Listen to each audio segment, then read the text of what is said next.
الله أكبر الله أكبر.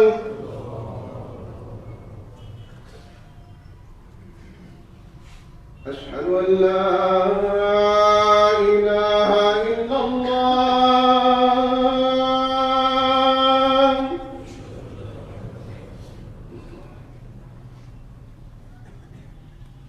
أشهد أن لا إله إلا الله.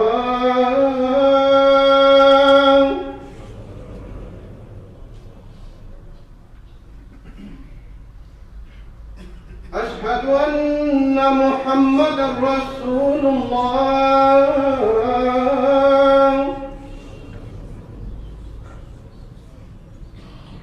أشهد أن محمدا رسول الله.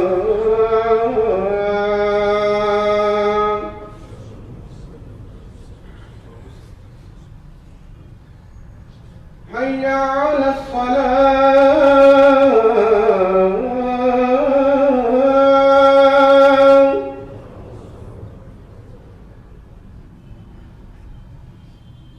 حي على الصلاة.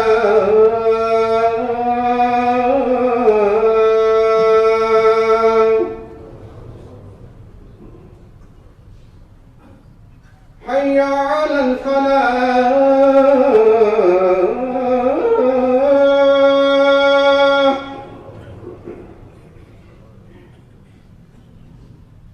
حي على الفلاح.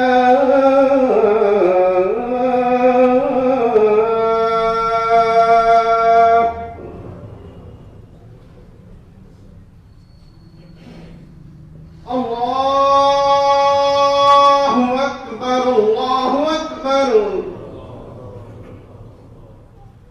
لا إله إلا الله.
إن الحمد لله نحمده ونستعينه ونستغفره ونعوذ بالله من شرور أنفسنا وسيئات أعمالنا. من يهده الله فلا مضل له ومن يضلل فلا هادي له. وأشهد أن لا إله إلا الله وحده لا شريك له وأن محمدا عبده ورسوله. اللهم صل على محمد وعلى آل محمد كما صليت على إبراهيم وعلى آل إبراهيم إنك حميد مجيد. اللهم بارك على محمد وعلى آل محمد كما باركت على إبراهيم وعلى آل إبراهيم إنك حميد مجيد. يا أيها الذين آمنوا اتقوا الله حق تقاته ولا تموتن إلا وأنتم مسلمون. يا أيها الناس اتقوا ربكم الذي خلقكم من نفس واحدة وخلق منها زوجها وبث منهما رجالا كثيرا ونساء واتقوا الله الذي تساءلون به والأرحام إن الله كان عليكم رقيبا يا أيها الذين آمنوا اتقوا الله وقولوا قولا سديدا يصلح لكم أعمالكم ويغفر لكم ذنوبكم ومن يطع الله ورسوله فقد فاز فوزا عظيما أما بعد فأعوذ بالله من الشيطان الرجيم يا أيها الناس إنا خلقناكم من ذكر وأنثى وجعلناكم شعوبا وقبائل لتعارفوا إن أكرمكم عند الله أتقاكم إن الله عليم خبير. اس کی آواز اونچی ہو سکتی ہے تو کر دیجیے. لائق ست تکریم سامعین مکرم، اللہ ذوالجلال ہم سب کے خالق بھی ہیں، مالک بھی ہیں، رازق بھی ہیں، اور وہ قادر مطلق بھی ہے. اللہ تعالیٰ نے پوری انسانیت کو آدم اور حوا علیہ الصلاۃ والسلام سے پیدا کیا، اور ساتھ ہی اللہ ذوالجلال نے مخلوق کو یہ بھی بتایا کہ تمہارے قبیلے، تمہارے خاندان یہ تعارف کے لیے بنائے گئے ہیں، یہ جھگڑنے کے لیے، فخر کرنے کے لیے، اور ان کو بنیاد بنا کے عصبیت اور تعصب کی دلدل میں پھنسانے کے لیے نہیں بنائے گئے.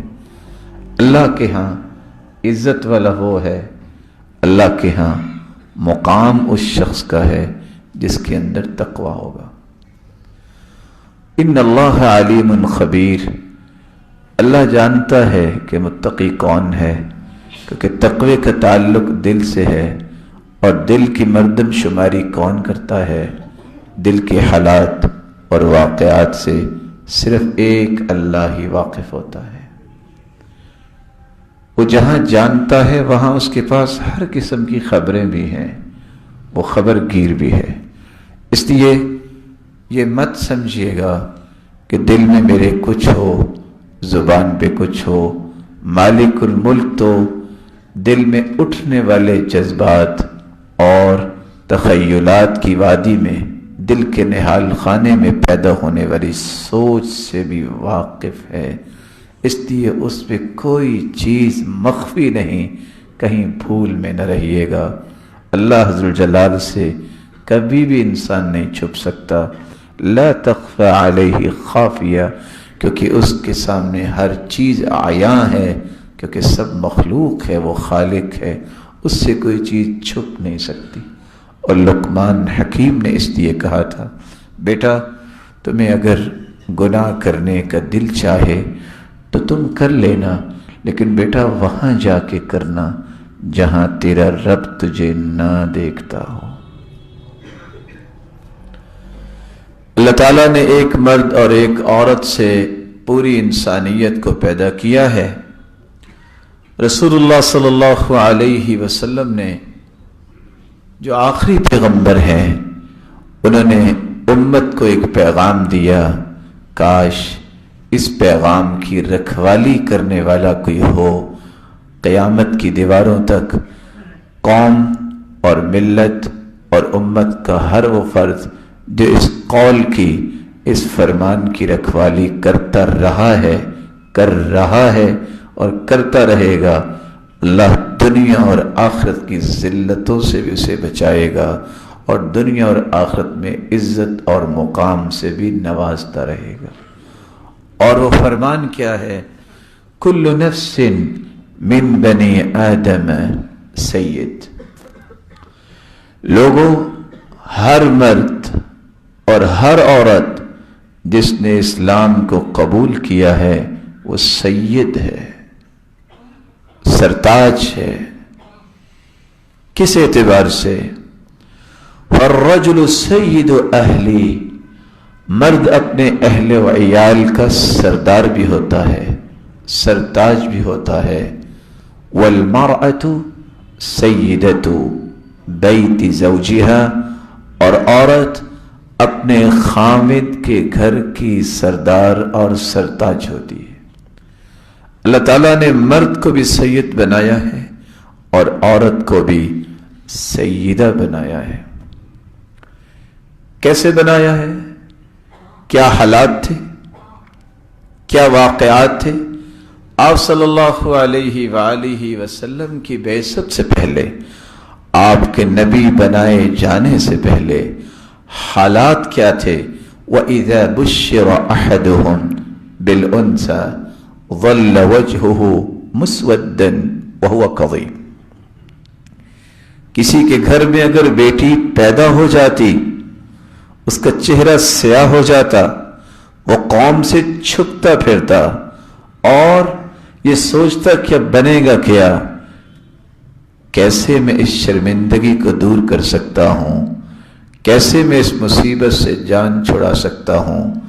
دوسری جگہ اللہ ذوالجلال فرماتے ہیں حالت یہ تھی اَيُمْسِكُهُ عَلَى هُونٍ أَمْ يَدُسُّهُ فِي التُّرَابِ، یا تو ذلت کے ساتھ میں زندگی گزاروں اور بیٹی کو اپنے پاس رکھوں، یا اسے زندہ درگور کر دوں. دو ہی راستے تھے. آخر اسے ذلت، یہ اپنی بناوٹی، اپنی کشید کی گئی ذلت کو دور کرنے کے لیے وہ اس نعمت کو اور اس سعادت کو جو اللہ نے اسے عطا کی، اپنے ہاتھوں سے ہی درندگی کا یہ مظاہرہ کرتے ہوئے اپنی بیٹی کو مٹی میں زندہ ہی دفنا دیا کرتا. حالت یہ تھی کہ اسلام سے پہلے عورت کی کوئی حیثیت سمجھی نہیں جاتی تھی.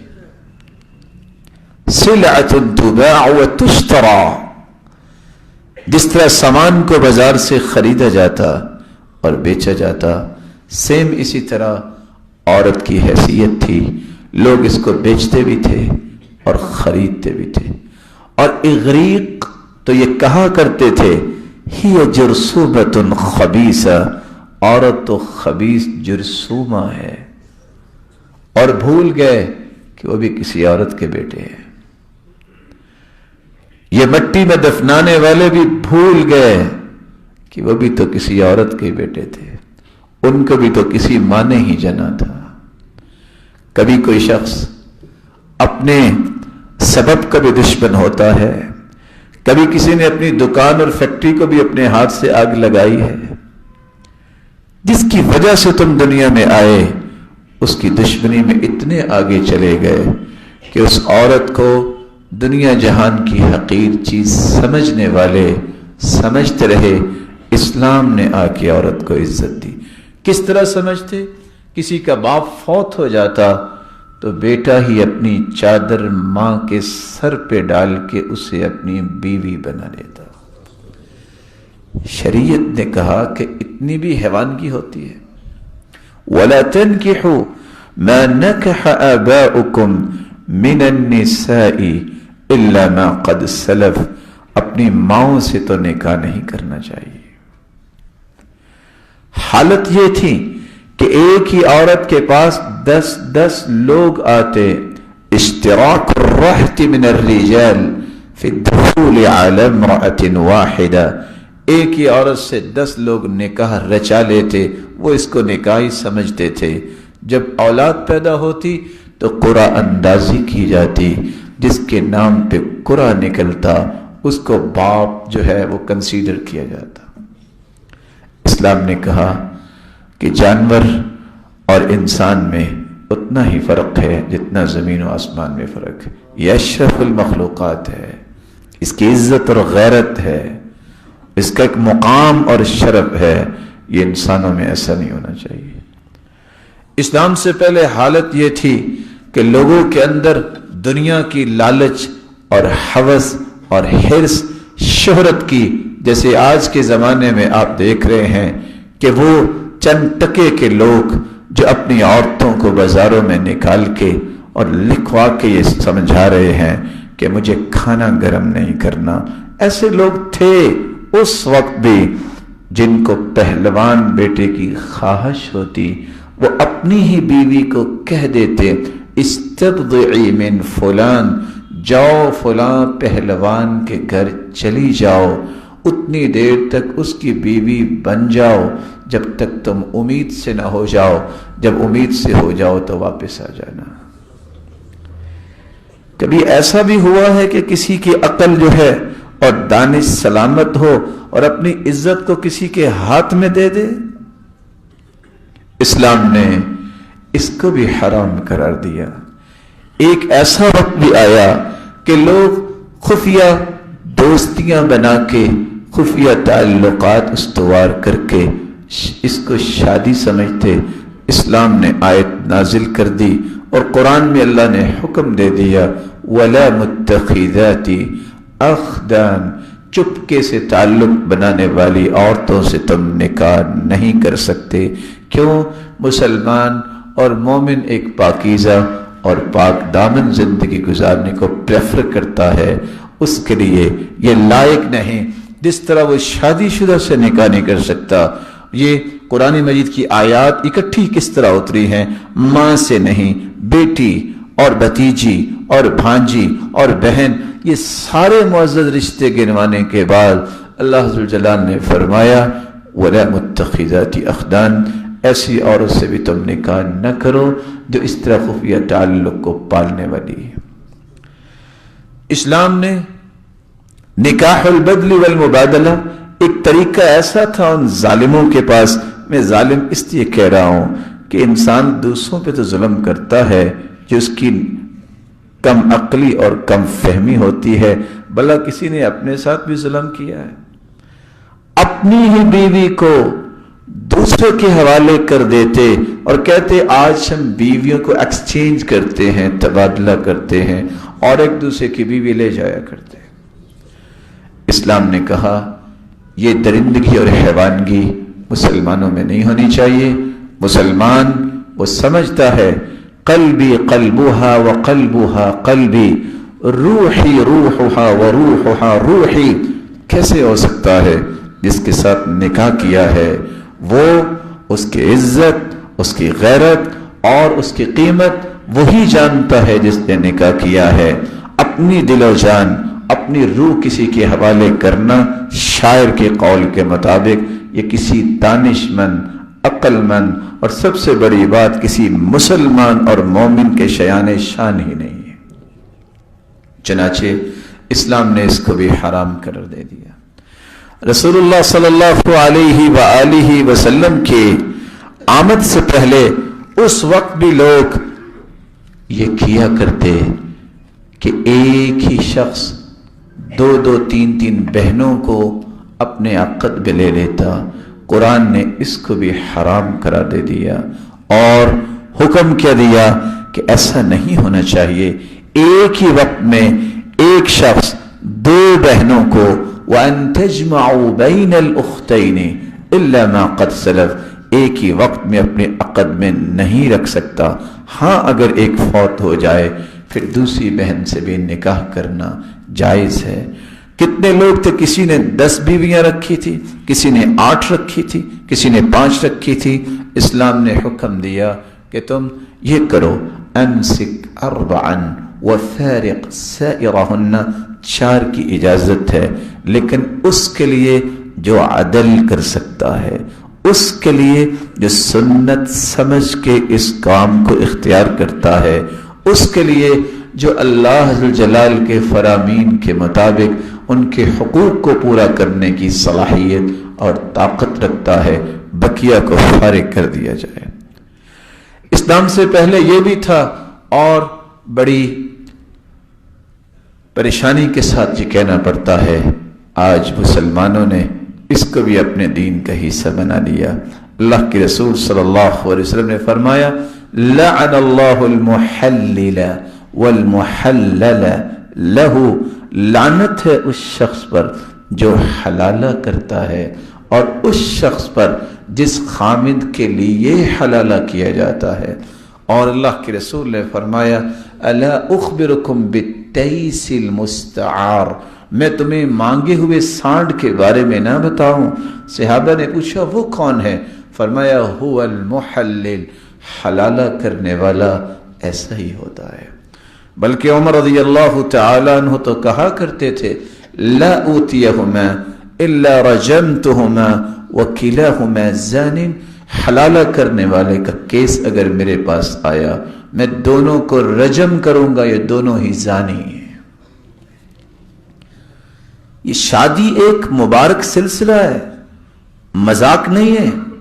یہ درخت کا پتا نہیں ہے کہ آپ توڑ کے کسی کے ہاتھ میں دے دیں اور وہ مسل کے پھینک دے، ایسا نہیں ہے۔ یہ زندگی کا بندھن ہے کہ میں زندگی اس کے ساتھ گزاروں گا، اور صرف زندگی نہیں، میں جنت میں بھی اس کو ساتھ لے کے جاؤں گا۔ یہ تو بہت لمبے فاصلے کا ایک عقد ہے، یہ 4 دن کا کھیل نہیں۔ اس لیے تو اسلام کے شروع میں متع جائز تھا، لیکن اسلام نے اس کو کیا حکم دیا؟ 6 مرتبہ اس کی حرمت کو بیان کیا۔ اللہ کے رسول نے فرمایا الا وانی حرمتها الى یوم القیامہ، اب میں متع کرنے کو قیامت کی دیواروں تک حرام قرار دیتا ہوں۔ رسول اکرم صلی اللہ علیہ وآلہ وسلم نے ہر اس پہلو سے امت کو بچایا جس پہلو سے امت کو کوئی پریشانی غیرت کی ہوگی یا ان کی عزت کے ساتھ کوئی کھیلے۔ مسلمان کی عزت، مسلمان کا شرف، مسلمان کا مقام اتنا بڑا ہے، آپ اس حدیث سے اندازہ لگا سکتے ہیں۔ حدیث کے الفاظ ہیں لو ان اہل السماء والارضین اشترکوا فی دم مؤمن لأکبہم اللہ فی النار، 7 آسمانوں کے ٹریلینز فرشتے اور 7 زمینوں کی تمام مخلوقات، 14 کے 14 طبق اگر کسی ایک مومن کے قتل میں شریک ہو جائیں تو قیامت کے دن اللہ ذوالجلال 14 کے 14 طبق جہنم میں ڈال دیں گے۔ لَأَكَبَّهُمُ اللَّهُ فِي النَّارِ، صرف جہنم میں نہیں، الٹا جہنم میں ڈالیں گے۔ آپ سوچ سکتے ہیں کہ ایک مسلمان کی اور ایک مومن کی کتنی عزت اور کتنا مقام اور کتنا شرف ہے۔ اللہ ذوالجلال نے اس شرف کو ہی باقی رکھا۔ اسلام جب آیا، اللہ کے رسول صلی اللہ علیہ وسلم تشریف لائے تو اللہ تعالیٰ نے قرآن کے ذریعے اور اس کے پیارے محبوب نے اپنے فرامین کے ذریعے اس عورت کی عزت کو واضح کیا۔ سب سے پہلے اس کی تکریمی پہلو نازل کیے۔ کہا تم سمجھتے ہو کہ عورت کی کوئی حیثیت نہیں ہے؟ جس طرح مرد انسان ہے اس طرح عورت بھی، اس کا بھی ایک مقام ہے۔ انسانیت میں برابری کا یہ تکریمی پہلو اللہ تعالیٰ نے قرآن مجید میں نازل کیا۔ اِنَّا خَلَقْنَاكُمْ مِنْ ذَكَرٍ وَأُنْثَىٰ، ہم نے صرف انسانیت کو ایک مرد سے پیدا نہیں کیا، مرد اور عورت دونوں سے پیدا کیا ہے۔ اللہ تعالیٰ نے سب سے پہلے انسانیت میں برابری کا یہ فرمان جاری کر کے یہ ثابت کرنا چاہا کہ جس کو تم حقیر سمجھ رہے ہو وہ حقیر نہیں، جتنا مقام مرد کا ہے انسانیت کے اعتبار سے اتنا مقام عورت کا بھی ہے۔ اللہ تعالیٰ نے پھر ایمان میں برابری کا فیصلہ نازل کیا۔ من عمل صالحا من ذكر أو أنثى وهو مؤمن فلنحيينه حياة طيبة ولنجزينهم أجرهم بأحسن ما كانوا يعملون۔ مرد اگر اچھے کام کرے گا اس کو بھی ہم خوبصورت زندگی اور آخرت عطا کریں گے، اور عورت بھی اگر اچھے کام کرتی ہے اسے محروم نہیں کیا جائے گا، اس کو بھی انہی انعامات سے نوازا جائے گا جن انعامات سے مرد کو نوازا جائے گا۔ تو اللہ تعالیٰ نے ایمان میں برابری کا فیصلہ نازل کر کے اس معاشرے کے ان رویوں کو کنڈم کیا کہ تم عورت کی حقیقت کو سمجھتے ہی نہیں ہو، اس کی شان کو جانتے نہیں ہو۔ جس طرح مرد کی ایک شان ہے، عورت کی بھی شان ہے۔ اللہ تعالیٰ نے پھر تذکرے میں برابری کا فیصلہ نازل کیا۔ تم ہر وقت کہتے ہو کہ مرد ہے اور مرد ہے، عورت کا بھی اتنا ہی رول ہے معاشرے میں جتنا مرد کا ہے۔ اللہ تعالیٰ نے پھر آیت نازل کی اور دونوں کے تذکرے کو برابر قرار دیا۔ ان المسلمین والمسلمات والمؤمنین والمؤمنات والقانتين والقانتات والصادقين والصادقات والصابرين والصابرات والخاشعين والخاشعات والمتصدقين والمتصدقات والصائمين والصائمات والحافظين فروجهم والحافظات والذاكرين الله كثيرا والذاكرات أعد الله لهم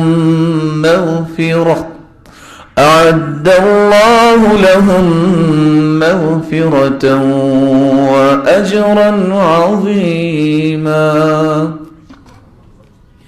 اگر مرد مسلمان ہیں تو عورتیں بھی مسلمان ہیں، اگر مرد جو ہیں وہ مومن ہیں تو عورتیں بھی مومن ہیں، اگر مرد قانتین کی صف میں کھڑے ہوتے ہیں تو قانتات بھی ہو سکتی ہیں، اگر مرد جو ہیں وہ صادقین ہیں، سچ بولنے والے، تو عورتیں بھی تو سچی ہو سکتی ہیں۔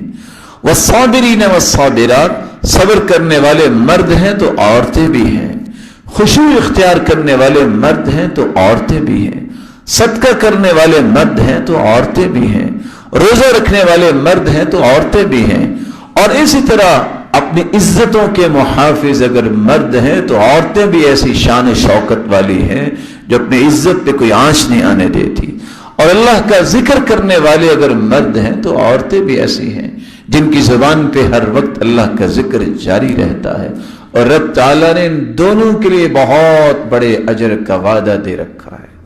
تو اللہ تعالیٰ نے جہاں تذکرے میں برابری کی، پھر خلقت میں برابری کی۔ کیسے خلقت میں برابری؟ مت سمجھو کہ مرد جو ہے وہ تو ایک شان و شوکت سے پیدا ہوا ہے اور پتہ نہیں یہ کون سا خبیث جرثومہ ہے جس کو عورت کہتے ہیں، والعیاذ باللہ۔ ایسا نہیں ہے، جس طرح تم پیدا ہوئے ہو اس طرح عورتیں بھی پیدا ہوئی ہیں۔ اتقوا ربكم الذي خلقكم من نفس واحدة وخلق منها زوجها وبث منهما رجالا كثيرا ونساء واتقوا الله الذي تساءلون به والأرحام إن الله كان عليكم رقيبا۔ عورت کو بھی اور مرد کو بھی ہم نے ایسے ہی پیدا کیا، ایک نفس سے، آدم سے پہلے حوا کو پیدا کیا، پھر آدم اور حوا علیہم الصلاۃ والسلام سے پوری کائنات کو پیدا کیا، جس میں صرف مرد نہیں تھے، عورتیں بھی تھیں۔ تبھی تو یہ کائنات آگے بڑھی، کبھی تو آج تک دنیا کے اندر انسان نظر آتے ہیں، یہ مرد اور عورت دونوں کی اولاد ہے۔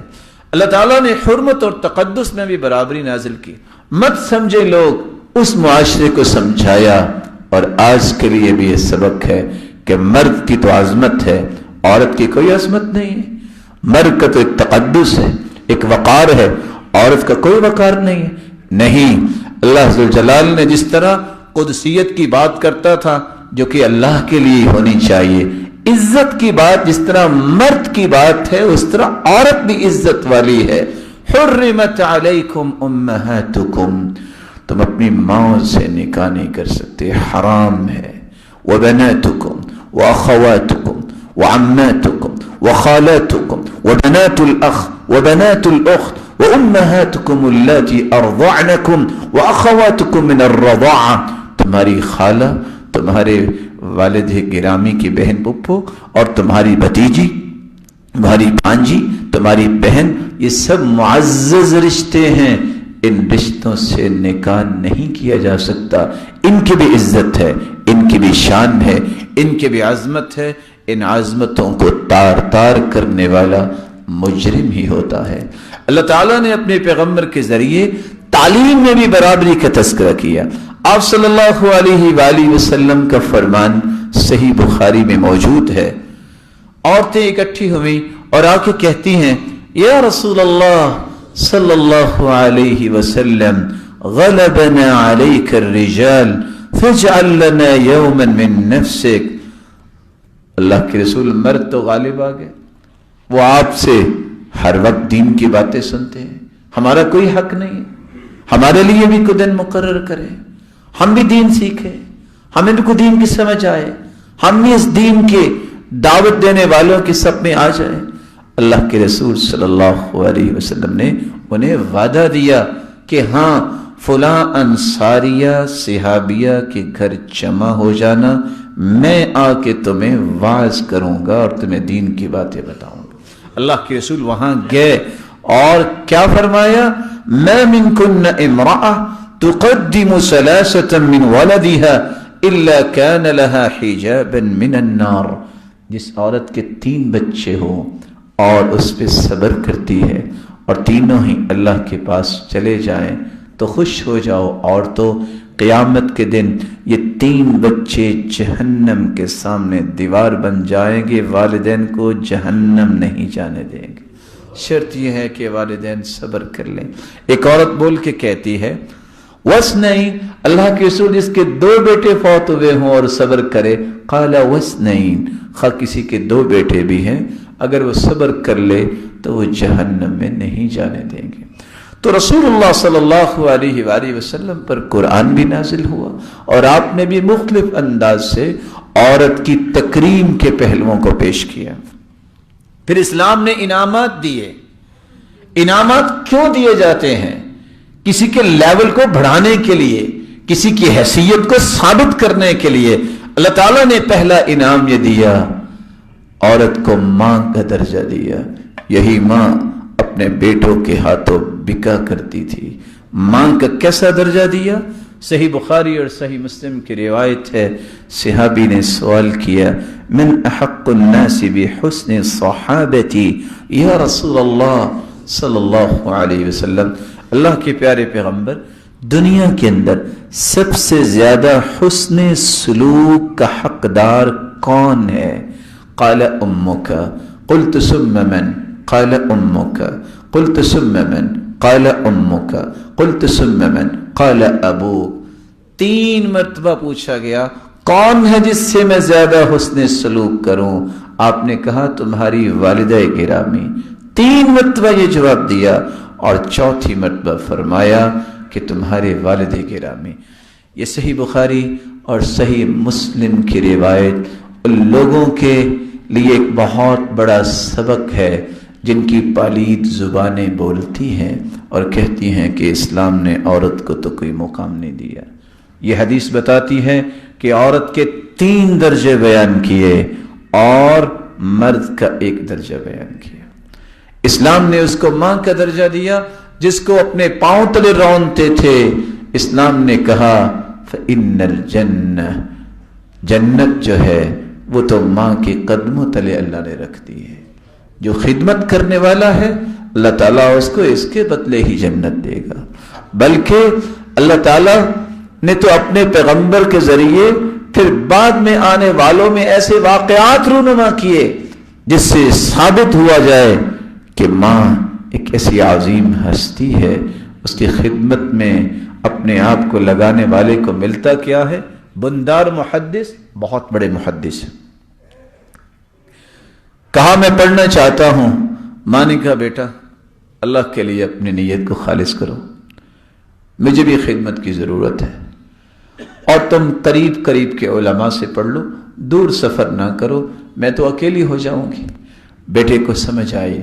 بندار محدث کہتے ہیں میں نے ماں کی خدمت میں اپنے آپ کو لگایا، قریب قریب کے علماء سے پڑھنا شروع کیا، اخلاص اپنا وہ ترہ امتیاز بنا لیا کہ اللہ کے لیے میں نے پڑھنا ہے، اور میں نے بات مانی، ماں کی دعائیں لی۔ میں جن سے پڑھنے کے لیے خواہش کیا کرتا تھا، میرے پاس اللہ نے وہ علم دیا کہ جن سے میں پڑھنا چاہتا تھا، ایک وقت آیا وہ مجھ سے زندگی کے آداب سیکھنے آ گئے۔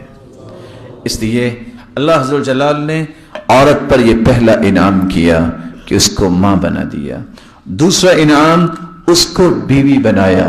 یہ عزت یہ اسلام سے پہلے نہ تھی، اور شریعت نے یہ فیصلہ کر دیا فاتقوا اللہ فی النساء استوصوا بالنساء خیرا۔ لوگوں عورتوں سے اچھا سلوک کرنا، عورتوں سے اچھا سلوک کرنا، استوصوا بالنساء خیرا، خیر کے معاملہ کرنا، ڈر جانا اللہ تعالیٰ سے عورتوں کے معاملے میں۔ فإنکم اخذتموہن بأمان اللہ، تم نے اللہ کی امانت کے ساتھ ان کو حاصل کیا ہے، تم نے اللہ کی امانت کے ساتھ ان کو حاصل کیا ہے، بیویاں بنایا ہے۔ وَلَهُنَّ عَلَيْكُمْ، جس طرح تمہارے حقوق عورتوں پر ہیں، عورتوں کے حقوق تم پر بھی ہیں۔ کیا حقوق ہیں؟ اللہ کے رسول صلی اللہ علیہ وسلم نے فرمایا رزقهن وکسوتهن بالمعروف، ان کے لباس کا خیال کرنا، ان کے کھانے پینے کا خیال کرنا۔ وہ تو اپنا گھر چھوڑ کے آ گئی ہے، اب تو آپ کے رحم و کرم پر ہے، اس کو عزت دینا، اس کی تکریم کرنا۔ بلکہ آپ صلی اللہ علیہ وسلم نے فرمایا ان تکسوها اذا اکتسیت، تمہارا جی چاہتا ہے اچھا لباس خریدو اور پہنو، اس کے لیے بھی ساتھ ہی خریدا کرو۔ ان تطعمها اذا طعمت، تمہارا جی چاہتا ہے ہوٹلنگ کرنے کا، اس کے لیے بھی اچھے کھانے کا بندوبست کیا کرو۔ ولا تضرب الوجه، اس کے چہرے پہ مت مارو۔ فإن الصورة محترمة، دوسری روایت کے الفاظ ہیں کیونکہ انسانی شکل و صورت محترم اور احترام والی ہوتی ہے۔ ولا تقبح، اس کی قباحتوں کو مت بیان کرو کہ یہ تو نسل ہی بری ہے، نہیں، تم بڑے احترام سے اس کو لے کے آئے تھے، اب زندگی کے آخری رمق اور سانس تک اس کے احترام کو توڑو نہیں۔ ولا تضرب، اور اس طرح مت مارو جس طرح کوئی جانور کو مارتا ہے۔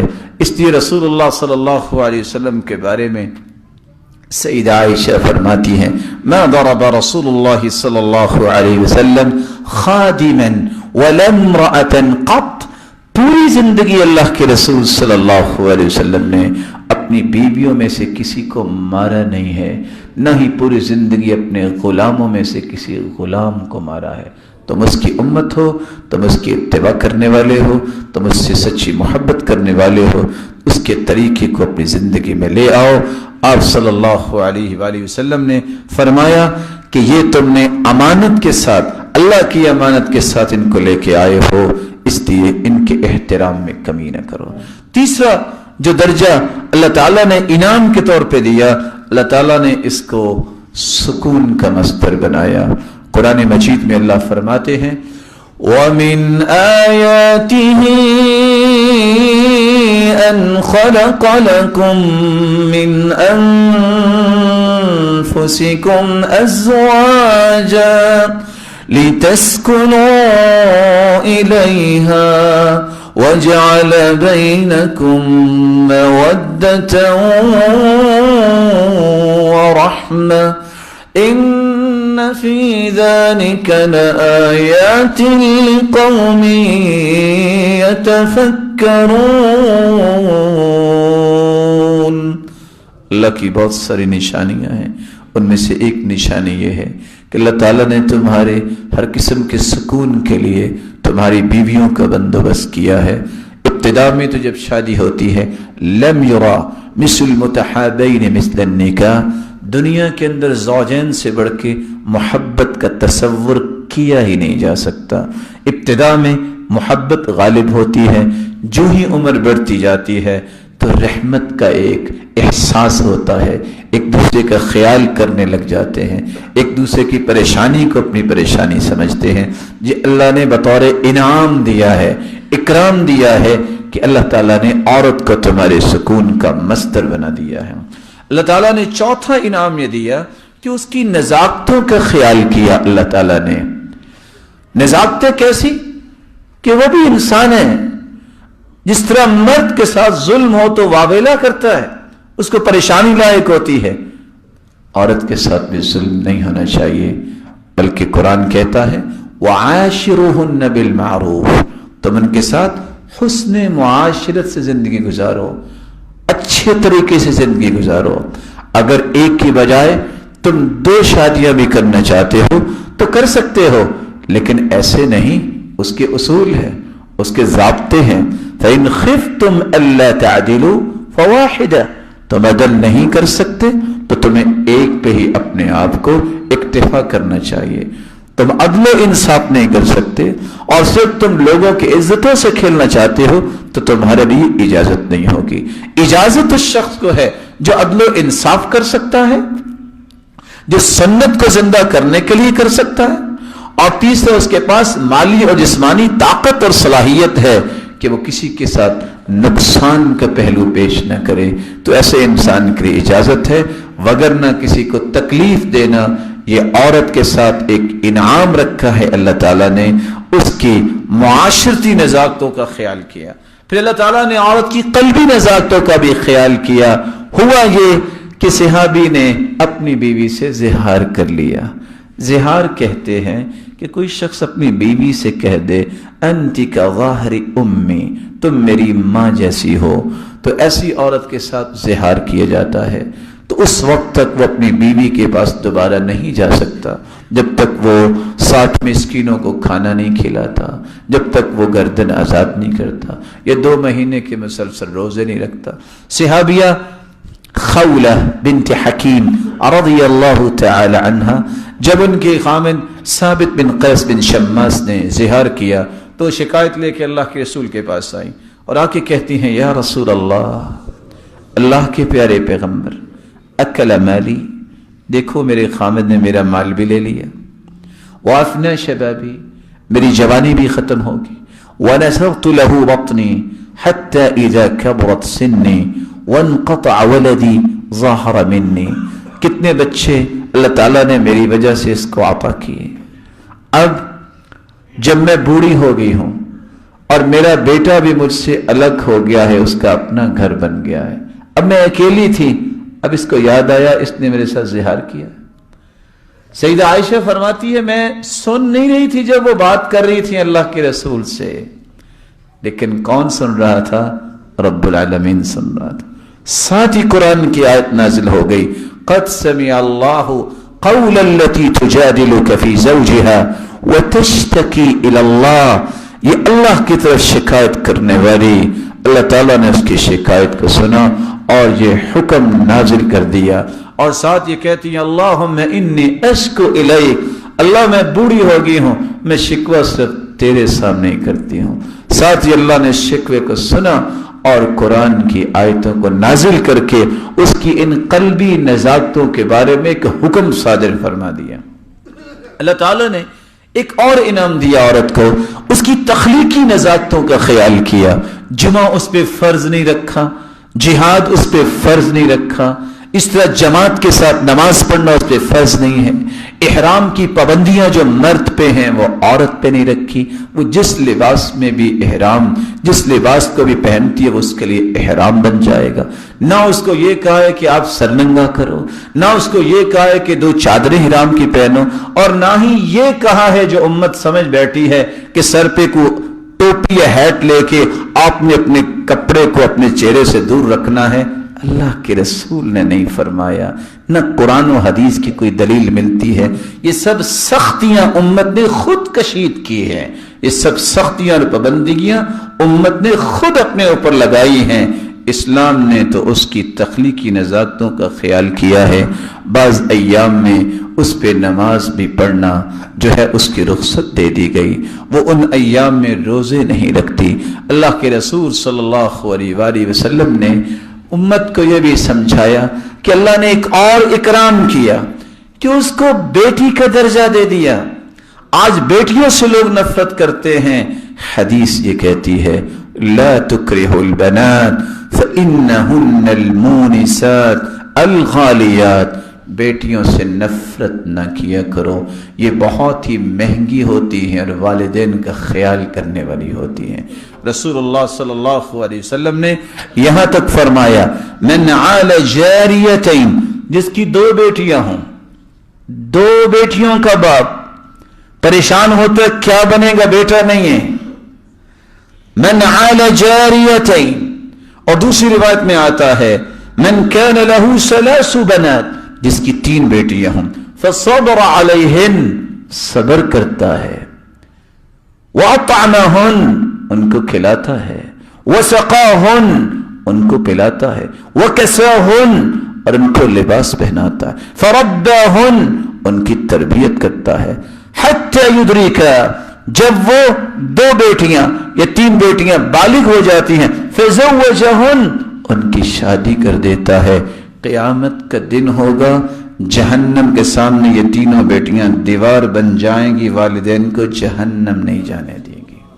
رسول اللہ صلی اللہ علیہ وسلم نے سچ فرمایا، اس لیے محمد بن سلیمان کہا کرتے تھے البنون نعمہ والبنات حسنات فإن اللہ یجازی بالحسنات ویحاسب علی النعم، بیٹے نعمتیں ہوتی ہیں اور بیٹیاں نیکیاں ہوتی ہیں، نیکیوں کا تو اللہ بدلہ دے گا اور نعمتوں کا حساب لے گا۔ اور امام احمد بن حنبل رحمہ اللہ رحمۃ واسعہ، جب ان کے پاس ایک شخص آیا جس کی 9 بیٹیاں تھیں تو مسکرا کے کہتے ہیں آپ کو پتا ہے کہ اللہ ذو الجلال نے اکثر انبیاء کو بیٹیوں سے ہی نوازا تھا، اس لیے بیٹیوں سے نفرت نہ کرو۔ اس کی تشخص اور عزت نفس کی حفاظت بھی اللہ تعالیٰ نے اتاری۔ یہ نہیں ہے کہ جو چاہے ان کی عزت پہ کوئی بھی بات کر دے، اس سے مرد کا ایک تشخص ہے، اس کا ایک مقام ہے، اس سے عورت کا بھی ایک مقام ہے۔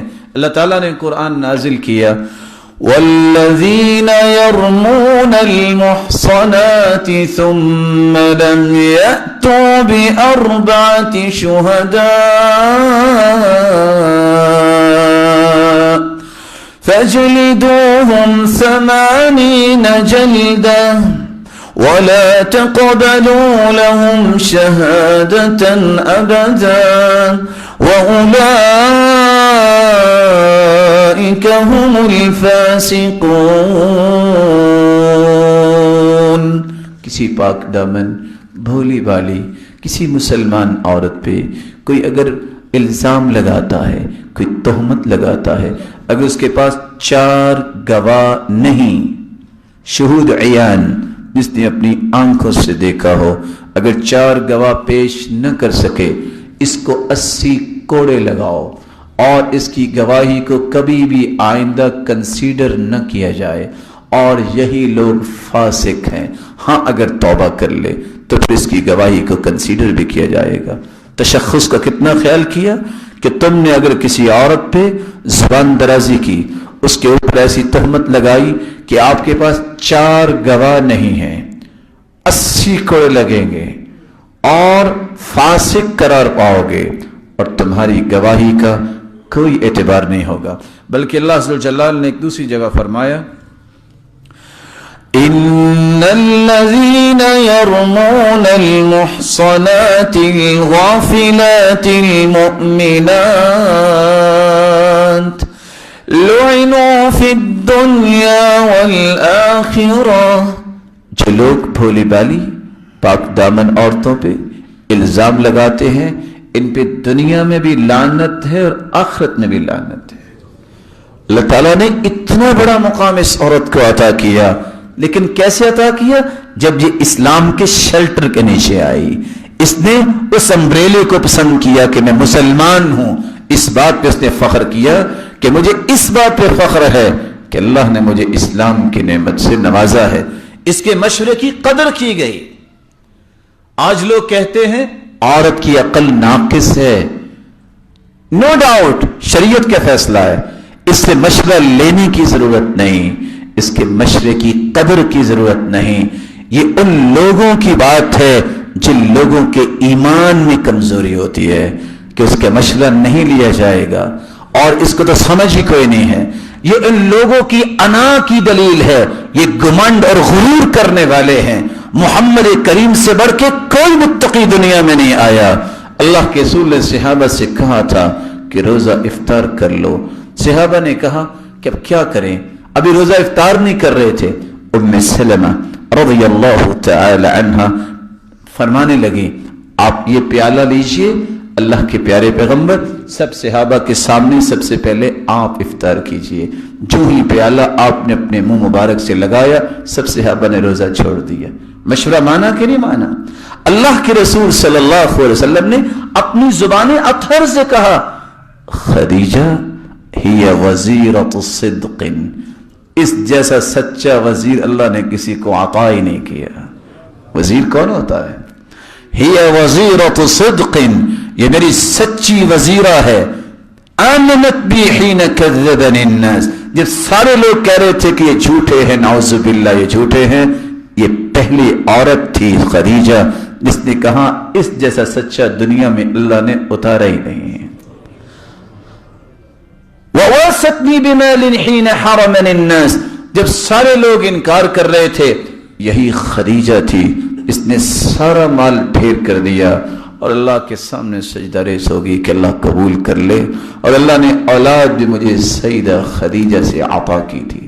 اس لیے اللہ عز و جلال نے اس کے مشورے کی قدر رکھی اور قدر کی۔ حدیث صحیح بخاری کی ہے اور صحیح مسلم کی ہے۔ جب سیدہ خدیجہ کے پاس اللہ کے رسول صلی اللہ علیہ وسلم تشریف لائے اور آ کے بتایا کہ آج غار حرا میں یہ کچھ ہوا ہے، تسلی کس نے دی؟ مشورہ کس نے دیا؟ اس وقت ساتھ کون کھڑی ہوئی؟ کہنے لگی واللہ کلا واللہ ہرگز نہیں، اللہ کی قسم لا یخزیک اللہ ابدا، آپ کو اللہ پوری زندگی کبھی پریشان نہیں کریں گے۔ کیوں؟ کیونکہ آپ کے اندر 6 صلاحیتیں ہیں۔ انک لتصل الرحم، آپ تو رشتہ داروں سے اچھا سلوک کرتے ہیں۔ وتصدق الحدیث، آپ تو ہمیشہ سچی بات بتاتے ہیں۔ وتحمل الکل، آپ تو لوگوں کے بوجھ اٹھاتے ہیں۔ وتکسب المعدوم، جو لوگ کما نہیں سکتے ان کو کما کے دیتے ہیں۔ وتقرئ الضیف، آپ تو بڑے مہمان نواز ہیں۔ وتعین علی نوائب الحق، جہاں بھی حق بات ہوتی ہے سب سے پہلے آپ اس کی طرف سبقت لے جانے والے ہیں۔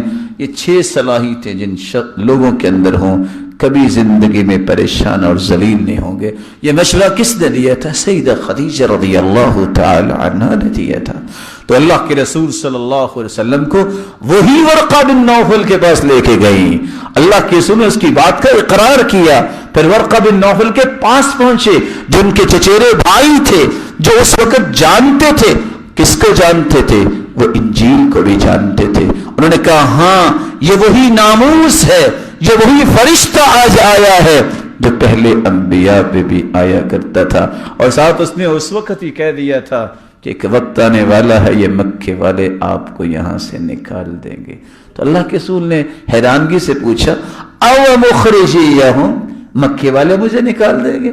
اور ساتھ پھر ورقہ نے کہا تھا کاش میں اس وقت زندہ ہوتا تو میں آپ کا مددگار بن سکتا۔ یہ چچیرے بھائی کے پاس کون لے کے گئی؟ سیدہ خدیجہ رضی اللہ تعالی عنہا۔ اللہ تعالیٰ نے پھر ایسے اعزازات سے نوازا عورت کو کہ آپ سن کے حیران رہ جائیں گے، اور یہ ان لوگوں کی پلید زبانوں سے نکلنے والے کلمات کا جواب 1400 سال کی تاریخ نے محفوظ کیا ہے، جو کہتے ہیں کہ عورت کو تو اسلام نے عزت نہیں دی۔ سب سے پہلے ایمان لانے والی تھی تو کون تھی؟ سیدہ خدیجہ، وہ عورت تھی۔ سب سے پہلا مال جو اسلام کے لیے خرچ کیا گیا وہ کس کا مال تھا؟ سیدہ خدیجہ کا، وہ عورت تھی۔ سب سے پہلی شہیدہ، شہید اسلام میں کون ہوا؟ سمیہ رضی اللہ تعالی عنہ. سب سے پہلے یہ منبر بنایا گیا تو کس نے بنوایا؟ جب اللہ کے رسول کو سیدنا عمر نے ایک گزارش کی کہ آپ اللہ کے پیغمبر ہیں، ڈیلیگیشن آتے ہیں، پتہ ہی نہیں ہوتا کہ پیغمبر کون ہے، آپ زمین پہ بیٹھ کے ہمیں دین کی باتیں بتاتے ہیں، آپ کو منبر پہ بیٹھنا چاہیے.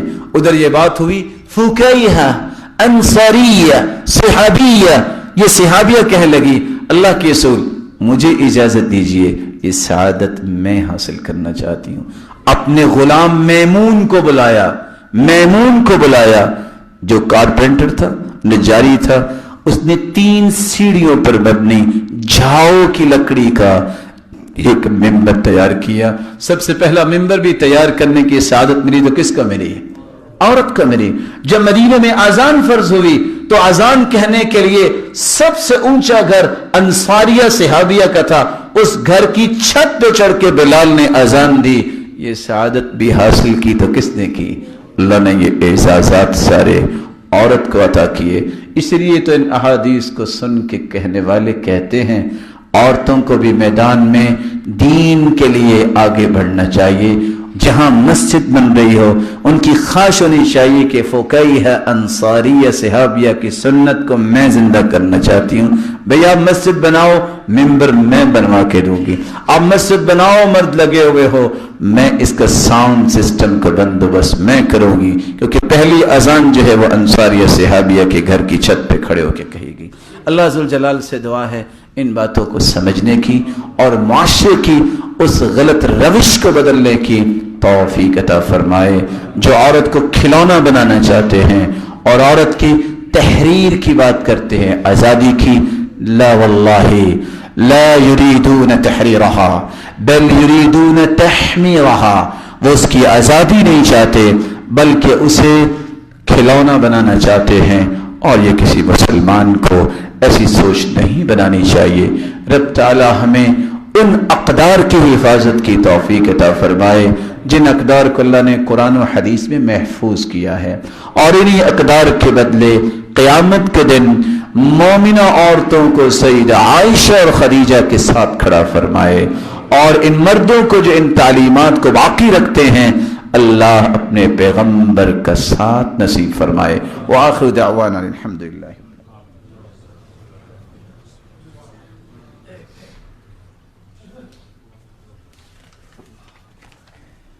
الحمد لله على إحسانه والشكر له على توفيقه وامتنانه. أما بعد،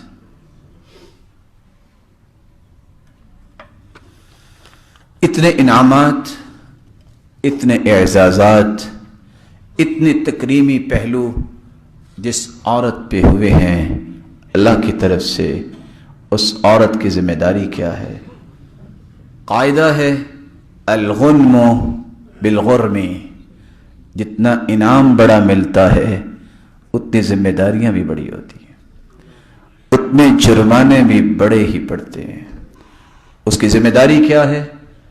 میں تھوڑے سے وقت میں چند ذمہ داریوں کی بات کر کے بات مکمل کرنا چاہوں گا. سب سے پہلے اسے، اس عورت کو موحدہ ہونا چاہیے، توحید والی، کیونکہ سارے انعام اس کو دیے تو کس نے دیے ہیں؟ زندگی کے اندر توحید پہ آنچ نہ آنے دے، زندگی کے اندر شرک کے قریب نہ جائے، زندگی کے اندر کبھی وہ شرک کی ہوا بھی پسند نہ کرے. موحدہ کیسے؟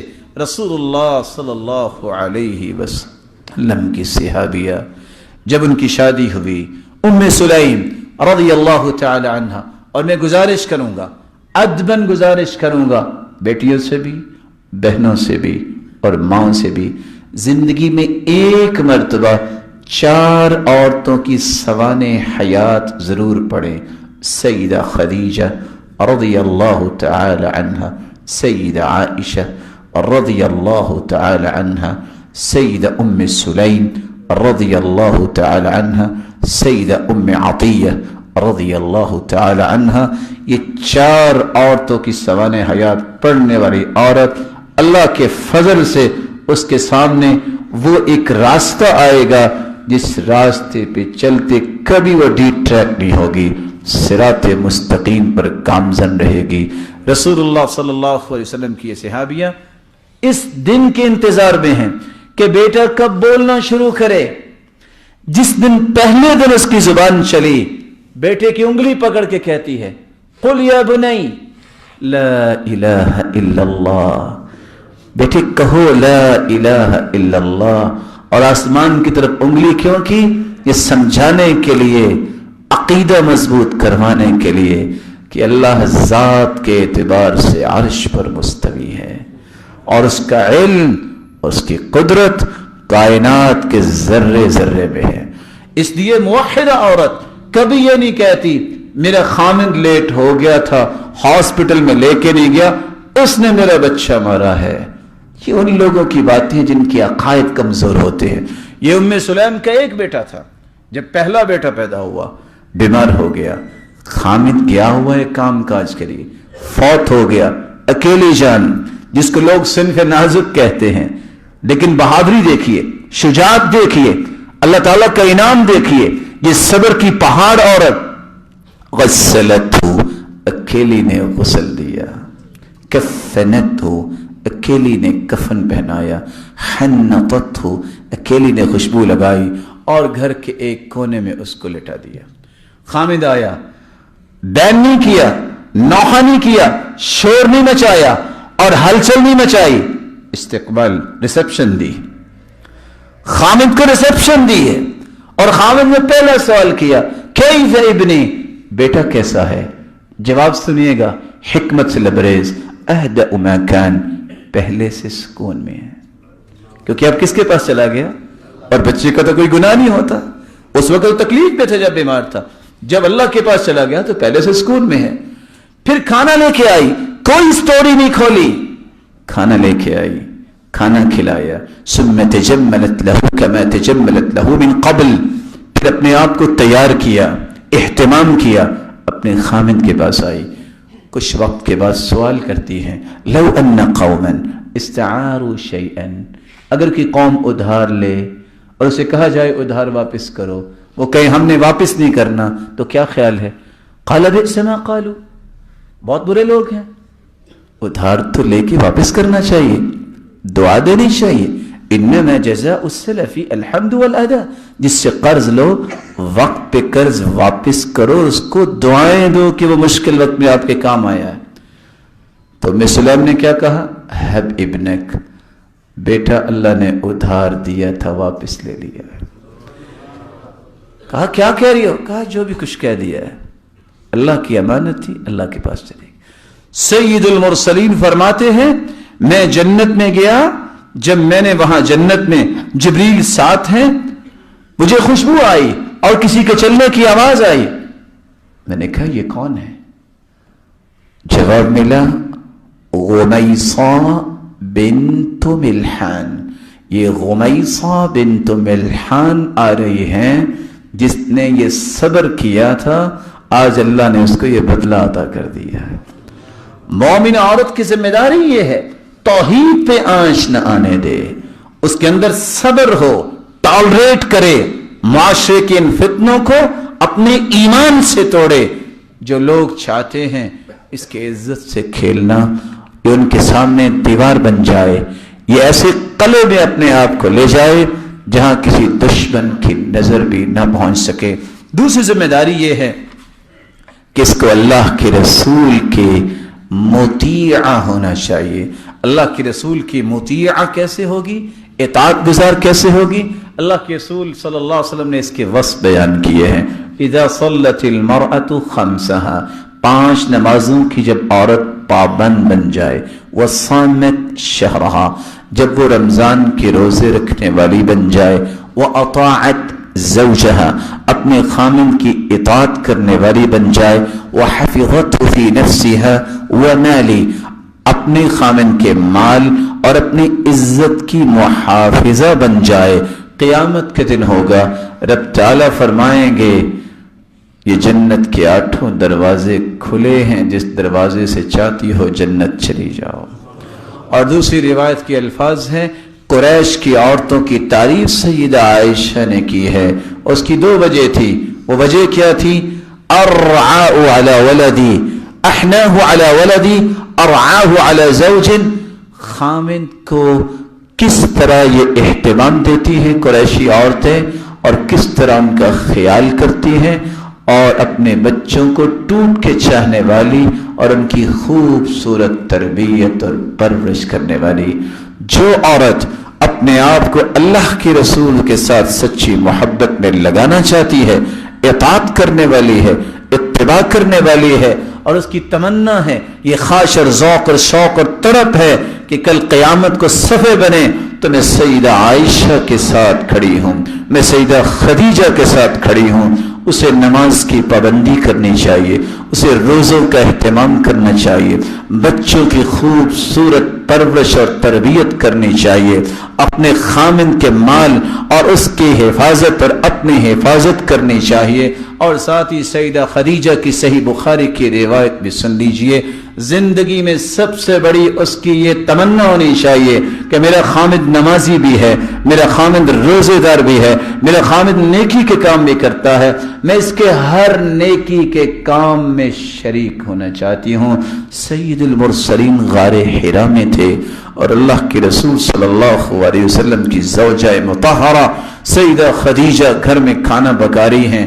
نہ وہاں اوون سسٹم ہے، نہ بجلی تھی، نہ گیس تھی، نہ اپلوں کا سسٹم تھا. کس طرح کھانا پکایا ہوگا؟ کھانا لیا، طرف کیا ہے؟ کھانا خود پکاؤں گی، خود لے کے جاؤں گی. جوان بیٹھے ہیں، اللہ سب کو اپنے گھر کی زیارت نصیب فرمائے. لیکن غار حرا میں جانا کو سنت تو نہیں ہے کہ وہاں لوگ جاتے ہیں، لیکن پھر بھی جوان جب غار حرا پہ چڑھتا ہے تو اس کی جوانی کو پتہ چل جاتا ہے. 55 سال کی عمر جس عورت کی ہو، کھانا پکائے، پھر غار حرا کی طرف چلے. ادھر غار حرا میں سیدہ خدیجہ پہنچی نہیں، آسمانوں سے اللہ نے جبریل کو پہلے پہنچا دیا اور جبریل آ کے کہتے ہیں ان هذه خدیجہ، اے اللہ کے پیغمبر یہ خدیجہ رضی اللہ تعالی عنہ آ رہی ہیں. بیدها اناء، اس کے ہاتھ میں ایک برتن ہے، فیہ طعام وشراب او ادام، اس میں کھانا پینا اور سالن بھی ہے، ٹفن ٹائپ کوئی برتن ہوگا. جب یہ آ جائے بلا شبہ تھکاوٹ بھی ہوگی. جب یہ آ جائے بچوں کا گھر میں شور گل ہوتا ہے اور اسی طرح جب چڑھتا ہے انسان پہاڑ پہ تو کیسا محسوس ہوتا ہے. جب یہ آ جائے فقر علیہ السلام من ربها، میں سرتاج ملائک ہوں، آپ سرتاج رسل ہیں. خدیجہ سے کہنا خدیجہ تیرا رب تجھے سلام کہتا ہے. ومنی، میں سرتاج ملائک ہوں، میرا بھی سلام اس کی خدمت میں پیش کرنا. وبشرها ببیت فی الجنہ من قصب لا نصب فیہ ولا صخب، اور جنت میں ایسے گھر کی بشارت بھی دے دینا جس میں نہ کبھی تھکاوٹ ہوگی نہ کبھی سر درد ہوگی. آج یہ مومنہ عورت کی ذمہ داری ہے، اسے خوشی محسوس ہونا چاہیے. وہ ان عورتوں کے بارے میں مت سوچے، ایسی عورتیں جو ناشکری ہیں، جو ظالم ہیں، اپنی جانوں پہ ظلم کرنے والی، اور ایسی عورتیں جو یورپین اور مغربی ان افکار کے پیچھے لگ کے کہتی ہیں کہ مجھ سے برتن نہیں دھلتے، میں یہ نہیں کچھ کر سکتی. سب سے بڑی سعادت یہ ہے، عورت کی ذمہ داری ہے کہ وہ جنت میں اپنا مقام بنانا چاہتی ہے، وہ سیدہ خدیجہ کی بیٹی بنے، وہ سیدہ عائشہ کی بیٹی بنے، وہ ام سلمہ رضی اللہ تعالی عنہ کی بیٹی بنے. اور پڑھے سیدہ فاطمہ کے قصے کو، پوری کائنات کی بیٹیوں کو جمع کیا جائے، سیدہ فاطمہ کی شان کو تو نہیں پہنچ سکتی جس کے بارے میں نبوت کی زبان نے بولا تھا سیدۃ نساء اہل الجنہ. فاطمہ تو جنتی عورتوں کی سرتاج ہوگی. اللہ کے رسول کے بیٹی کا نکاح جب علی رضی اللہ تعالی عنہ سے ہوا تو کیا کرتی تھی؟ وَاسْتَقَتْ بِالْقِرَّ، مشکیزہ بھر کے چشمے سے خود لاتی تھی. حَتَّى أَسْرَتْ بِنَحْرِهَا، اور کندھے پہ نشان پڑ گئے تھے. فَجَرَّتْ بِالرَّحَى، چکی خود چلایا کرتی تھی. حَتَّى أَسْرَتْ بِيَدِهَا، ہاتھوں پہ نشان بن گئے آٹا پیس پیس کر. وقمت البيت، اپنے گھر کی صفائی خود کیا کرتی تھی. حتی غبرت ثيابها، کیا حال ہوتا ہوگا کپڑوں کا. وأوقدت القدر، ہنڈیاں بھی خود ہی بنایا کرتی تھی. آپ سوچ سکتے ہیں اس وقت ہنڈیاں پکانا کیسا ہوتا ہو. یہ چاروں کام خود کیا کرتی تھی. صحابیہ جب اللہ کے رسول کے پاس آئی تو آپ نے ایک سوال کیا، ذات زوج انت، شادی شدہ ہو؟ قالت نعم، جی ہاں. قال این انت منہ، خامن کی خدمت کیسے کرتی ہو؟ قالت ما آلوہ الا ما عجزت عنہ، کبھی میں نے کمی نہیں کی حتیٰ کہ میں عاجز آ جاؤں. آپ نے سٹیٹمنٹ کیا دی؟ یہ بتاؤ ان کو جو اپنے آپ کو سر بازار دنیا کے سامنے ذلیل و رسوا بھی کرتی ہیں اور مسلمان عورتوں کے لیے ایک عیب اور دھبے کا نشان ہے. یہ عورتیں جو کہتی ہیں میں یہ نہیں کروں گی، کیا کہا؟ انظری این انت منہ فانما هو جنتک ونارک، خامن کی خدمت کا خیال کر لینا، تیرا خامن تیرے لیے جنت بھی ہے جہنم بھی ہے. ایما امرأة ماتت وزوجها عنها راض دخلت الجنہ، جو عورت اس حالت میں فوت ہو کہ اس کا خامن اس سے راضی ہو، یہ عورت جنت میں جائے گی. رسول اللہ صلی اللہ علیہ وآلہ وسلم نے تو یہ باتیں بتائی ہیں. آخری بات کر کے میں بات کو ختم کرتا ہوں. مسلمان عورت کی تیسری ذمہ داری یہ ہے، وہ اپنے دین کی داعیہ ہوتی ہے. اس کو یہ دیکھنا ہے کہ میرا دین کیسے بلند ہوتا ہے. آج ام شریک کا قصہ کون پڑھے گی؟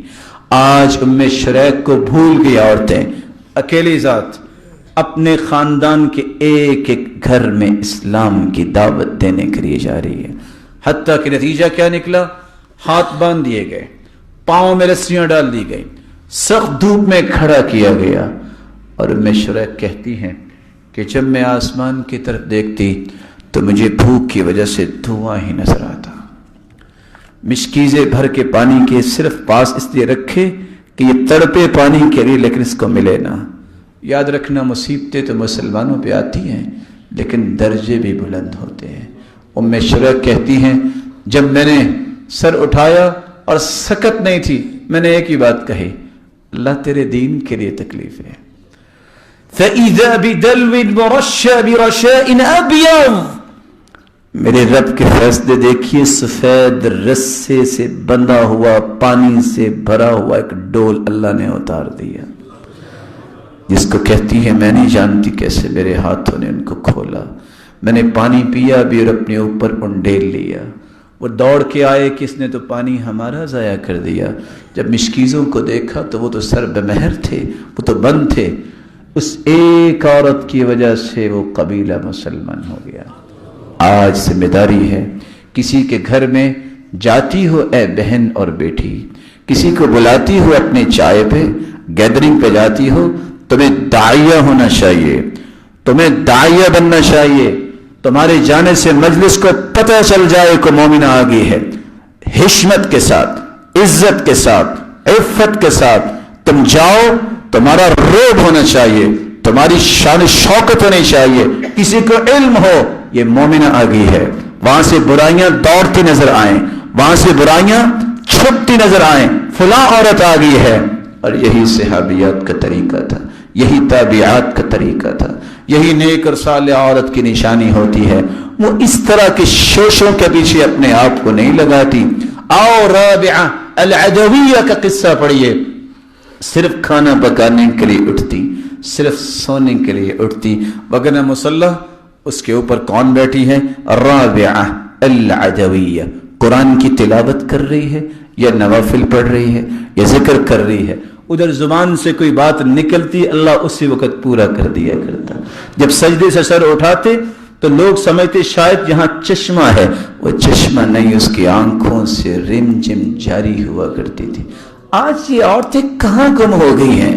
آج عورتیں یہ رہ گئی جس کے بارے میں اللہ کے رسول نے فرمایا تھا صنفان من اہل النار لم ارہما بعد، دو قسم کے لوگ جہنمی ہیں. صحیح مسلم کی روایت میں کوڈ کر رہا ہوں، جن کو میں نے ابھی تک نہیں دیکھا. ان دونوں میں سے ایک قسم یہ ہے رجال معهم سیاط كأذناب البقر يضربون بها الناس. ایسے ظالم لوگ بھی جہنمی ہیں جن کے ہاتھوں میں گائے کی دم جیسے کوڑے ہیں جو لوگوں پہ ظلم کرتے ہیں. اور دوسری قسم کے لوگ جہنمی ہیں نساء کاسیات عاریات مائلات ممیلات رؤوسهن كأسنمة البخت المائلة لا يدخلن الجنة ولا يجدن ريحها وإن ريحها ليوجد من مسيرة كذا وكذا. ایسی عورتیں جن کے سروں پہ بختی کوہان کی طرح اٹھے ہوئے جوڑے ہیں, جن کا لباس ایسا ہے کہ لوگ لباس پہننے کے باوجود وہ عوریاں نظر آتی ہیں, لوگ ان کی طرف مائل ہوتے ہیں, وہ لوگوں کی طرف مائل ہوتی ہیں. ایسی عورتیں جنت کی خوشبو بھی نہیں پائیں گی اور نہ ہی جنت میں داخل ہوں گی. حالانکہ جنت کی خوشبو تو اتنی دور سے آ جائے گی, کتنی دور سے؟ من مسیرۃ 500 عام, 500 سال تک سفر کریں تو اتنی دور سے جنتی کو خوشبوئیں جنت کی آ جائیں گی.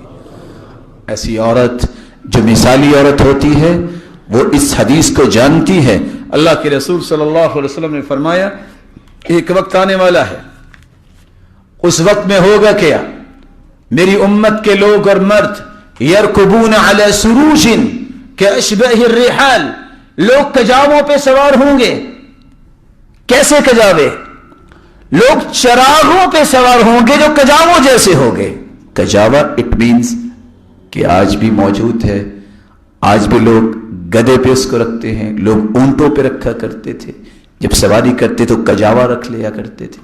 آپ نے فرمایا ایسے چراغ ہوں گے کجاووں جیسے جس پہ لوگ سواری کریں گے. کیا مطلب؟ آج گاڑی کی سیٹیں کس کو دیکھ کے بنائی گئی؟ جب اب تو چابی کا سسٹم بھی ختم ہو گیا, آپ پش کرتے ہیں تو گاڑی جب سٹارٹ ہوتی ہے, سپارک ہوتی ہے, یہ انجن یہ محرک جب سٹارٹ ہوتا ہے تو کیا ہوتا ہے؟ سیم یہی کیفیت حدیث بیان کر رہی ہے. ينزلون عند ابواب المساجد, لوگ مسجدوں کے دروازوں پہ آ کے اتریں گے. معهم نساء کاسیات عاریات, ان کے ساتھ ایسی عورتیں بیٹھی ہوں گی جو لباس پہننے کے باوجود بے پرد ہوں گی. رؤوسهن كأسنمة البخت الإجاف, اور ان کے سروں پہ جوڑے ہوں گے جیسے بختی اونٹ کی کوہان جھکی ہوتی ہے. اگلے الفاظ حدیث میں آئے ہیں, میں مجبور ہوں کہ وہ بولوں. کسی مومن کی شان کو داغدار کرنا تو کبھی مقصود ہوا ہی نہیں ہے. اللہ کے فضل سے حدیث کہتی العنوہن فإنہن ملعونات, لعنت بھیجو ان عورتوں پر, یہ ملعون عورتیں ہیں. آج ایک مومن عورت ان ملعون عورتوں کے پیچھے لگے گی, ان کے پیچھے لگے گی؟ نہیں, اسے تو اس عورت کی زندگی کو اپنا وطیرہ بنانا چاہیے. صحیح بخاری اور صحیح مسلم کی روایت ہے, عبداللہ ابن عباس رضی اللہ تعالیٰ عنہ کہنے لگے آؤ میرے شاگرد میں تمہیں ایک جنتی عورت دکھاؤں. کون سی جنتی عورت؟ یہ جو عورت ہے یہ جنتی ہے. کیسے جنتی ہے؟ نہ موت آئی, نہ قبر, نہ حشر, نہ حساب و کتاب, نہ پل صراط. کیسے جنتی ہے؟ کہا یہ اللہ کے رسول کے پاس آئی تھی اور آ کے کہنے لگی یا رسول اللہ انی اسرع فادع اللہ سبحانہ وتعالی, مجھے ایپیلیپس کی تکلیف ہے, میں پچھاڑی جاتی ہوں, مجھے مرغی کا دورہ پڑ جاتا ہے, دعا فرما دیجئے. آپ نے دو آپشن دیے, فرمایا ان شئت صبرتی ولک الجنہ, صبر کر لو میں جنت کی ضمانت دیتا ہوں. وَإِن شِئْتِ دَعَوْتُ اللَّهَ تَعَالَى فَيُعَافِيكِ, اور اگر چاہتی ہوں میں دعا کر دیتا ہوں اللہ صحت و عافیت سے نواز دیں گے, لیکن جنت کی ضمانت نہیں دوں گا. پھر اس نے سوچا ان دو آپشن میں سے کون سا اختیار کیا؟ صحت مل بھی گئی, بوڑھی تو اب ہوگی ہوں, کب تک زندہ رہوں گی؟ کہتی بل اصبر, اللہ کے رسول میرا فیصلہ یہ ہے آپ جنت کی ضمانت دے دیجئے, میں اپنی بیماری پہ صبر کروں گی. آپ نے اس کو یہ خوشخبری سنا دی, جنت کی خوشخبری جس کو مل جائے باقی کوئی چیز رہ گئی؟ تھوڑی دیر چلی واپس آ گئی, یا رسول اللہ صلی اللہ علیہ وسلم انی اسرع وإني أتكشف فادعوا الله ألا أتكشف.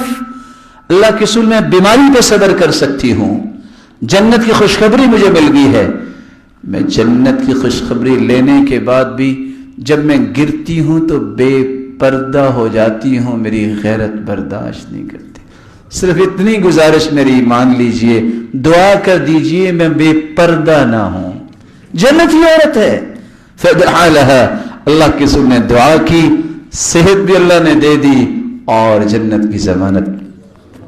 جنتی عورت کو بھی اگر اپنی غیرت کا خیال ہے تو آج ہمیں تو اپنی بیٹیوں، بہنوں اور ماؤں اور اپنی بیویوں کو اس کا زیادہ اہتمام کروانا چاہیے. مت دیکھیے دنیا کیا کہہ رہی ہے، یہ دیکھیے دنیا کا خالق کیا کہہ رہا ہے. مت دیکھیے کہ فلان کیا کہہ رہی ہے اور ان لوگوں کے پیچھے مت جائیے. میں آپ کی خدمت میں دست بدستہ گزارش کروں گا، ان لوگوں کی زبانوں سے نکلنے والے کلمات پہ مت غور کیجئے جو لوگوں کے ماتھے اور سلبٹوں کو دیکھ کے فتوے بدلا کرتے ہیں، جن کے کلپس بھی آتے ہیں. کوئی ضرورت نہیں ہے خامن کی خدمت کرنے کی. مجرم ہیں یہ لوگ، ظالم ہیں یہ لوگ جو اللہ کے رسول کی شریعت کو چینج کرنا چاہتے ہیں، جو چند اپنے چاہنے والوں کو راضی کرنے کے لیے غلط فتوے دیتے ہیں. اللہ کے رسول نے فرمایا من کنہ عن الطریق، جو دنیا میں کسی کو غلط راستہ بتاتا ہے اس پہ لعنت ہے، جو جنت کا راستہ غلط بتائے اس پہ کیا ہوگا. اس لیے قرآن پڑھیے، اس کا ترجمہ پڑھیے، حدیث پڑھیے، اس کا ترجمہ پڑھیے. یہ دو ہی چیزیں اللہ کے رسول چھوڑ کے گئے ہیں. ترکت فیکم امرین لن تضلوا ما تمسکتم بہما کتاب اللہ وسنت رسولی. جب تک ان دو چیزوں کو تھامے رکھو گے کبھی تم ڈی ٹریک نہیں ہوگے، کبھی شیطانی ٹریپ میں نہیں آؤ گے. صراط مستقیم پہ گامزن رہنا ہے. دو ہی راستے ہیں، الکتاب والسنہ، اللہ کی کتاب اور ایک اس کے رسول کی سنت. اللہ اسی پہ ہمیں قائم رکھے اور اسی کو پڑھتے پڑھاتے سمجھتے سمجھاتے سن سے سناتے ہی اپنے پاس لے جائے. وآخر دعوانا الحمدللہ.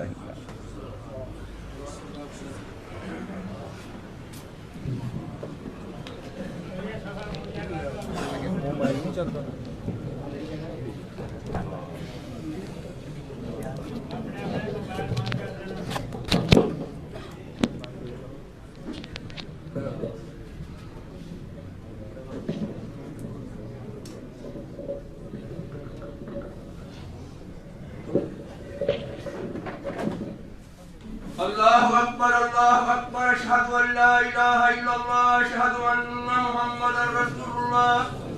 حی علی الصلاۃ حی علی الفلاح قد قامت الصلاۃ قد قامت الصلاۃ. اللہ اکبر لا الہ الا اللہ.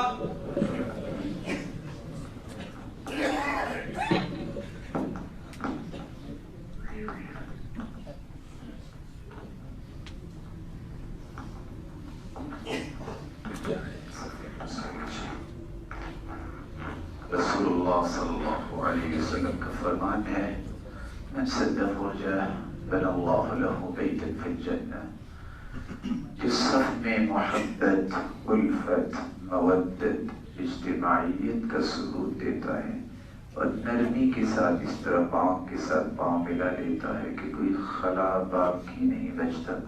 رب تعالیٰ کو یہ محبت اتنی پسند آتی ہے اس کا گھر جنت میں بنا دیتے ہیں.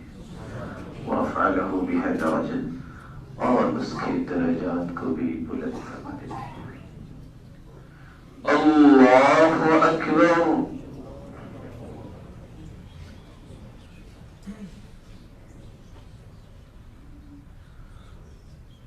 الحمد للہ رب العالمین الرحمن الرحیم مالک یوم الدین ایاک نعبد وإیاک نستعین اهدنا الصراط المستقیم صراط الذین أنعمت علیہم غير المغضوب عليهم ولا الضالين.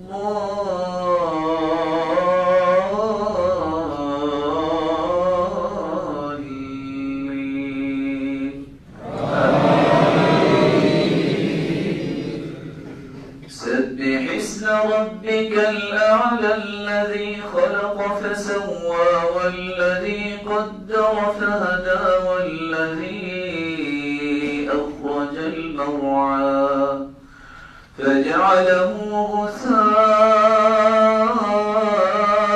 أحوى سنقرئك فلا تنسى إلا ما شاء الله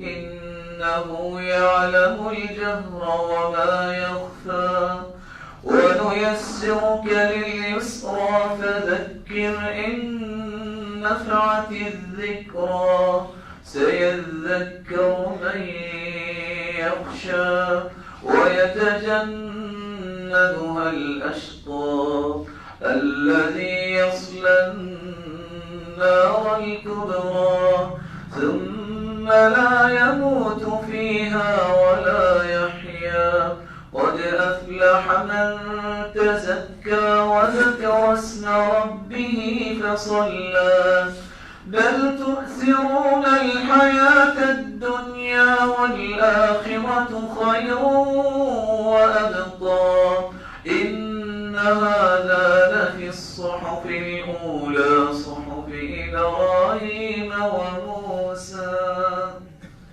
الله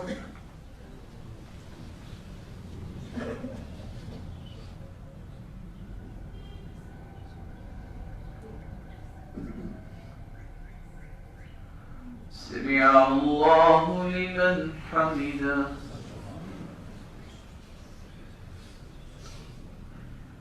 الله أكبر.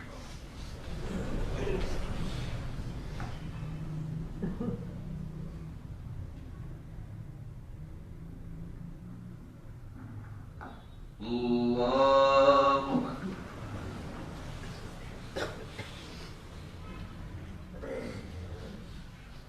الله أكبر.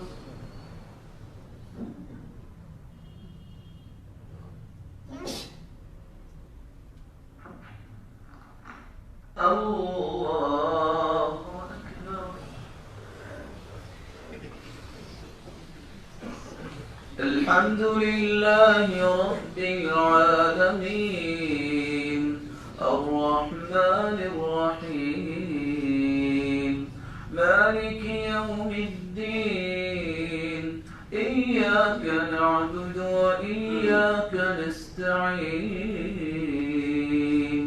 اهدنا الصراط المستقيم صراط الذين أنعمت عليهم غير المغضوب عليهم ولا الضالين.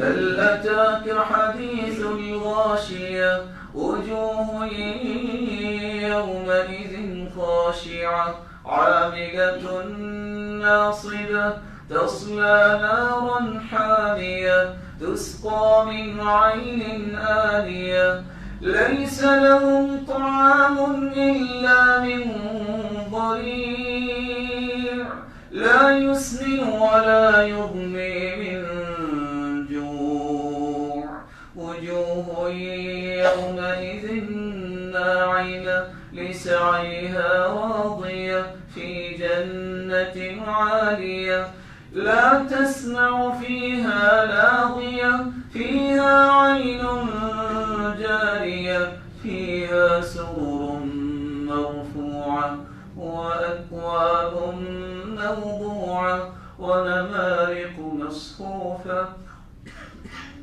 وزرابي مبثوثة أفلا ينظرون إلى الإبل كيف خلقت وإلى السماء كيف رفعت وإلى الجبال كيف نصبت وإلى الأرض كيف سطحت فذكر إنما أنت مذكر لست عليهم بمسيطر إلا من تولى وكفر فيعذبه الله العذاب الأكبر إن إلينا إيابهم ثم إن علينا حسابهم. الله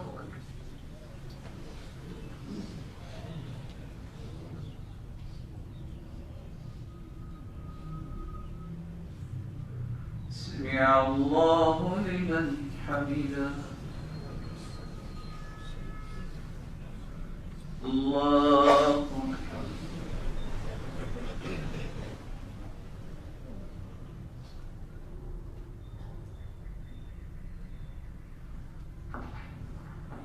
الله أكبر.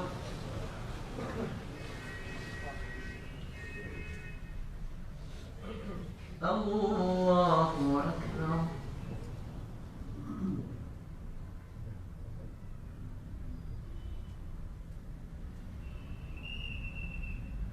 الله أكبر.